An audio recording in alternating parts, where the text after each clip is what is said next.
Hey everybody, good morning and welcome to another edition of the Luther Family Ford Salute to Law Enforcement. Here we are in November already, and crazy to think we've just got one more of these to do before the year is out. It's been a great year though, as we've had a chance to meet so many different people from the law enforcement community. Today we want to welcome, I think, most of the City of Fargo Police Department, which is here today too. We got a great crowd and we're thankful very much for you guys and gals for coming out and hanging out with us today. So thanks, you grace us with your presence and your time today. We know there's a lot going on, so thanks for doing this and for being out here as well. Want to send a special welcome to Chief David Zabolski for being here. Chief, good morning. Welcome to you as well, and we'll hear from you in a couple minutes, but thanks for helping us do this and honor another great team member. So we're excited to have you here today. Also want to say a big thanks to General Manager Brian Mosier here at Luther Family Ford. Brian, good to see you again as always. One of the highlights of our month, and I know for you guys it is too. It is, absolutely. We love to pay it back for these guys and their service. They are out there every day, protecting us so we can enjoy our lives and not have to worry so much. So what would we do without them, right? Exactly. Yeah, very good. For sure. Yeah. Thanks again for having us out today, Brian. Yeah, Always absolutely. good to come and see you, and you've got a number of your team members who are here today too. So I think we're outnumbered here. Yeah, it might be, and that's okay, right? In this case, that's probably just fine. All right, with that being said, then it's time to meet our honoree for this month from the Fargo Police Department. And would you please join me in giving a big hand and a warm welcome to Investigator Tammy Ehresman. So Tammy, congratulations to you. What does it mean to have all your colleagues here and be honored today by the police and the folks here at Luther Family Ford?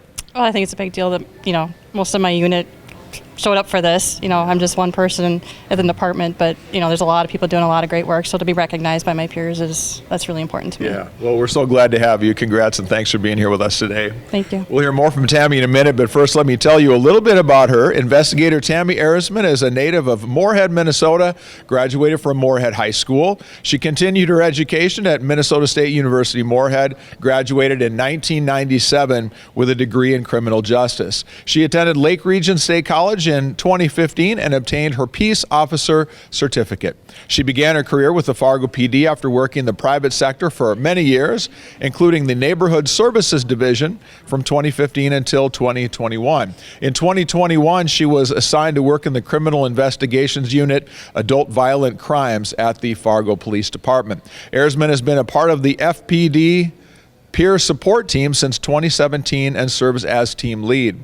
In March of 2021, she joined the Department Wellness Committee and spearheaded the initiative to institute and create buy-in for mandatory mental wellness check-ins for all sworn FPD personnel, as well as providing multiple options to the department for resiliency support therapy. She often puts in extra hours of work each week to solve cases and has a heart to serve the Fargo community. Thank you, Investigator Ehresman, for all that you do for our community. Well, Tammy, there's a lot there. First of all, let me talk to you about getting into this line of work after being in the private sector. What about law enforcement made it seem like something that you wanted to do? I don't know. I just felt it was always something I wanted to do. I just started doing my research and figured out, hey, this might not be something too terribly difficult for me to at least attempt to do. Yeah. And next thing I knew, I was hired on with Fargo PD, so it just kind of really happened. I had a lot of support along the way, but I just think it's really important for me to be able to serve my community in this capacity. Yeah, you said that in the bio, that's really important to you. Where did you come up with that kind of love for your community, and how did that get into your heart, do you think? I don't know. It's just something I've always wanted to do, is to try to give back somehow, and being able to help people, especially on the worst days of their life, is really important. Tell me about being an investigator. What all goes into doing that job? Each case is so different. There's a lot of variety each day. Lots of different cases that we work. Obviously, working adult violent crimes, we see a lot of the worst of the worst, dealing with victims that are really going through a lot of trauma for them. But just there's a wide variety in different things that we do every day. I'm sure. Do you mostly get assigned to cases where it's crime against a person or crime against a property, or what kinds of things do you do? They'd be crimes against people. Okay. So it's going to be aggravated assaults and robberies and lots of different ones like that. So. How do you go into those situations when it's been a difficult time and maybe a very bad experience for someone? I just want to be there for that person and let them know that we're going to work as hard as we can for them and try to bring this case to an end and give the victim justice. Yeah. And, there's just so much that goes into those, but just trying to be the advocate for the victim when we can. I want to ask you, too, about the mandatory mental wellness check-ins. Tell me a little bit about that effort and why that's something that you wanted to get started. Well, mental health in law enforcement and first responders really has been really important for me. This job has its emotional toll. We carry a lot of emotional baggage, and to be able to work through those things to get a longer life, better work-life balance, better people, the better we are personally, the better we can serve our communities. So working through mental health and getting, different services available has been really important for me ever since I first started. Being on the peer support team, being that one-on-one person to talk to has always been really important. And when this mental health wellness portion came about, I was like, we can do this and work through it. And I wasn't the only one that did that. I shout out to Jess White, who helped me out with a lot of this too. So just getting the right people to help out and sit down and talk with these providers and say, yes, these are the ones we want to bring in, and then just keep the conversations going. That's the big thing. It's just opening up that dialogue with each other so this isn't a taboo subject anymore.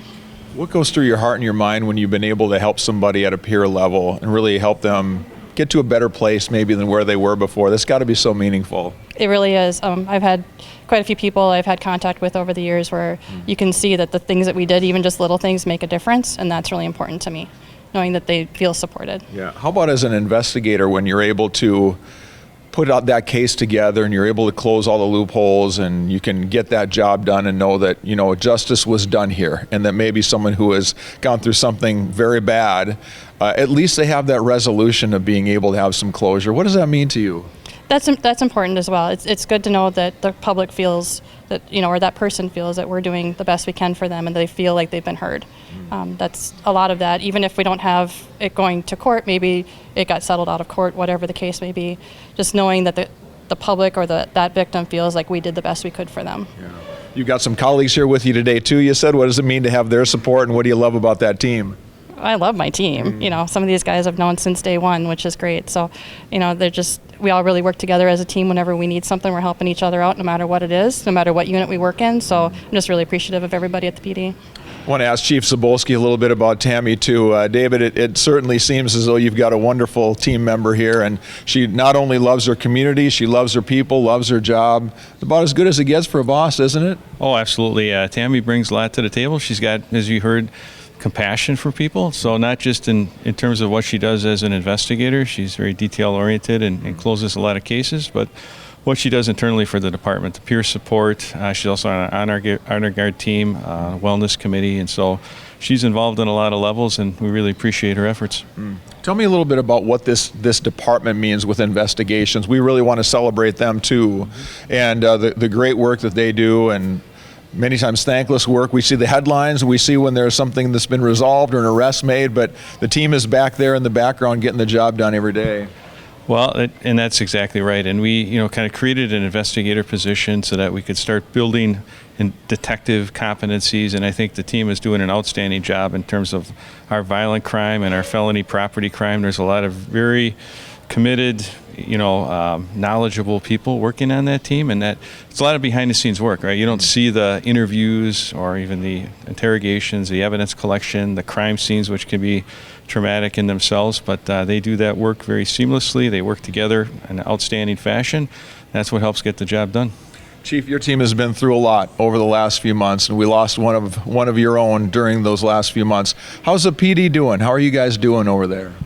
Well, I think as good as can be expected. Overall, I would say good, and a lot of that really is credited to a lot of the things that the Wellness Committee had done prior to that tragic event in July. The resiliency training, the wellness expansion of that whole process, our mental health check-ins, our medical screenings. There's a lot that those folks have helped push out to the department that leading up to a tragic event helped, and then the aftercare. It's all the aftercare is there as well. So I think that's been huge. I think I remember hearing that you've still had a pretty good number of people wanting to apply to the department to come to work with you, even in light of everything that happened a few months ago. Tell us a little bit about that. Well, in the midst of it, we had a class of 10 recruits in our academy. All 10 of them completed and have gone through or going through police officer training right now, PTO training, or have moved on into a permanent position. So I think that says a lot about that core group of people who, having seen something, could have decided to do something different. And all 10 of them decided to finish out and go. Yeah, no, all 10 of them to a person, and they were part of the team. Those peer support services extended to them as well. And we've still got a good number of applicants, but we could always use more applicants. You would never say we have enough. right? Because it is a job that's not for everyone. There's a pretty stringent vetting process. We want the very best people who are committed to the same ideals and values, and but we're making progress. We're pretty excited where we're at. That's great. Anything that we should know about in the community, trends that you've been keeping an eye on, or things you think that people just should know maybe headed into the winter months? Well, I know Captain Alfelt recently talked about car thefts, motor vehicle thefts. And so, again, just really to remind folks, the winter time is big. It's even in the summer. Leaving our keys in the car, it makes a lot of sense. It's pretty cold up here in North Dakota to warm your car up before you go out for the day. But if you purchase something as inexpensive as a remote start, your keys aren't in the car and someone can't steal your car, because probably close to 3/4 of our motor vehicle thefts are people leaving their keys in the car running. You know, the criminal grabs the car, they go off and they involve themselves in other activities, or they crash, or, you know, you get your car back and it's in not very good shape. That's just not. So it'd be a big advantage to the community if folks either did the remote start or don't leave your keys running in the car. That would help everyone tremendously.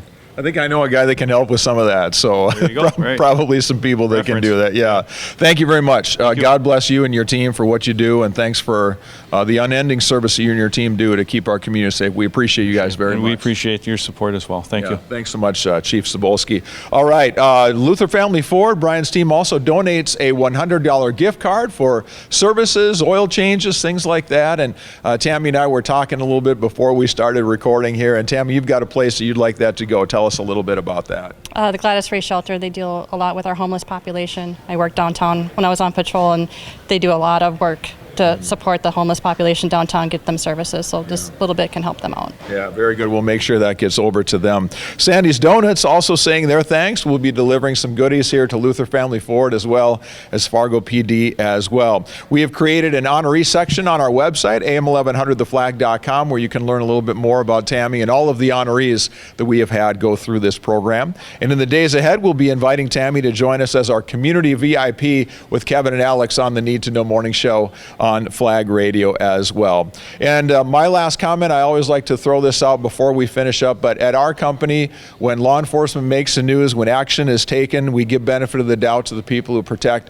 and serve our community, because we know the training that they go through, and I think we've all been reminded of that over the last few weeks and months as we've seen how this team has rallied in the middle of some very difficult situations to keep things from getting worse than they certainly could be. So we're very thankful to them, and we appreciate them very much. All right, so before we finish up here, let's give one last round of applause to our honoree this month, Investigator Tammy Ehresman.